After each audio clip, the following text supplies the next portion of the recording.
Let us see about the respiration in animals.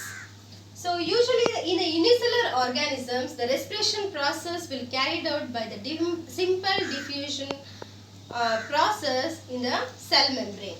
So we all know that unicellular organism is having a single cell, and that single cell will perform all the life activities. So respiration process will carried out by the simple diffusion method through the cell membrane. And the next organism is a earthworm. So as we know that earthworm is having a moist skin which is present in the soil. Through this moist skin, the oxygen will be get absorbed and it will be entered to the earthworm's body, and the carbon dioxide will be thrown out by the same moist skin.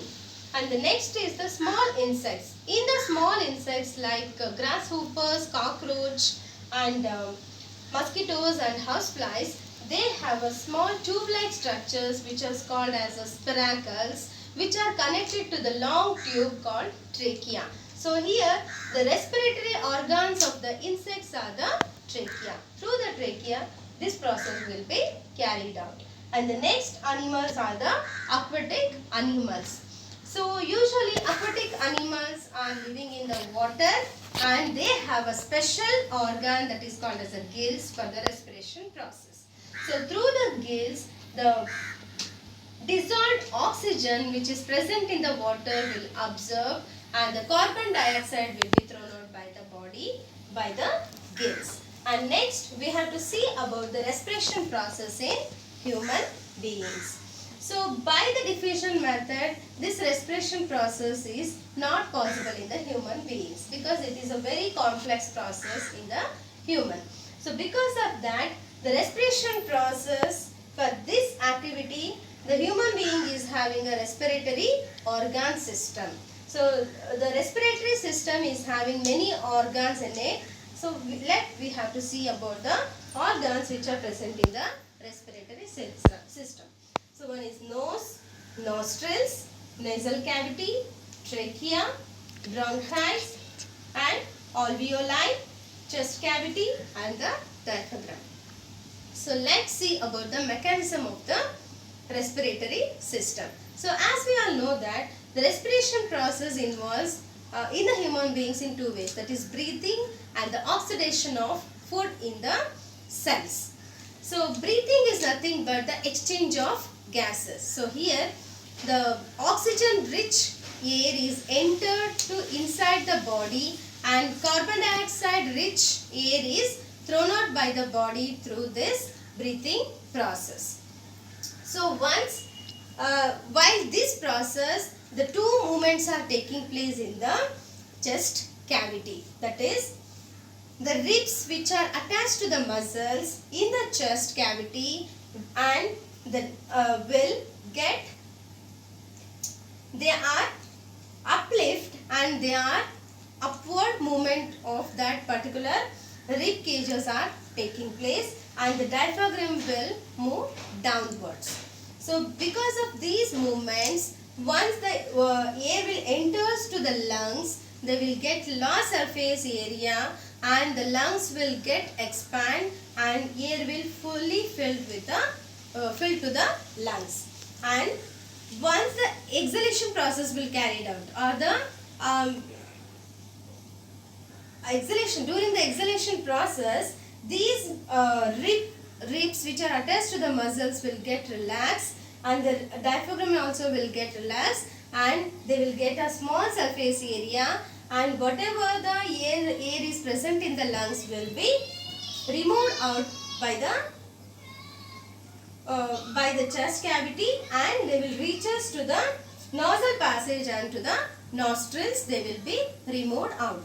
So let me see about the mechanism of this process in the human beings. So first, through the nose the air will enters. So the nose is having two holes which are called as the nostrils. Through the nostrils it will reach us to the nasal passage. So nasal passage is having a small hair-like structure, and those are called as the nasal hairs, and they are having mucus in it.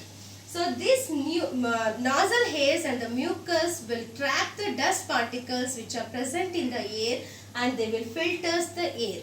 So that filtered air will reaches to the trachea or the windpipe. So this trachea will be extended up to the chest cavity and it will be reaches to the bronchiole. So here it will be dividing into two branches.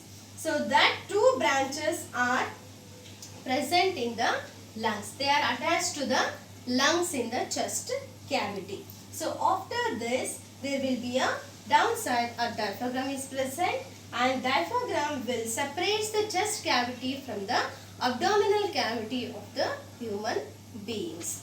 So here in the bronchiole there will be a large branches. These branches are having millions together pouch-like structures. These pouch-like structures are called as alveoli. So what is the main function of these alveoli? These alveoli will absorb all the oxygen content which is present in the air, and the alveoli are having a capillaries on their outer, the blood capillaries on their outside surface, and these blood capillaries will supply the oxygen to the blood, and in the blood there will be a red blood corpuscles which carries the oxygen from the alveoli to the all the parts of the body or all the cells of the body. So this is the mechanism of the human respiratory system.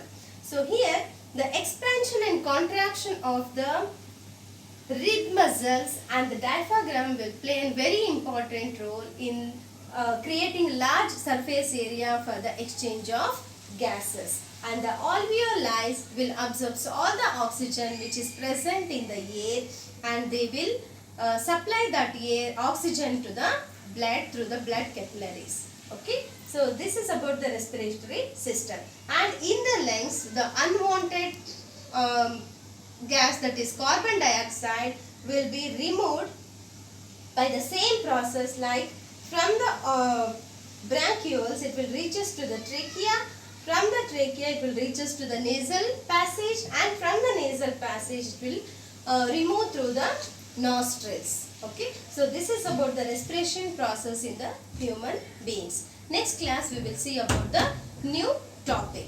Dhanyavad.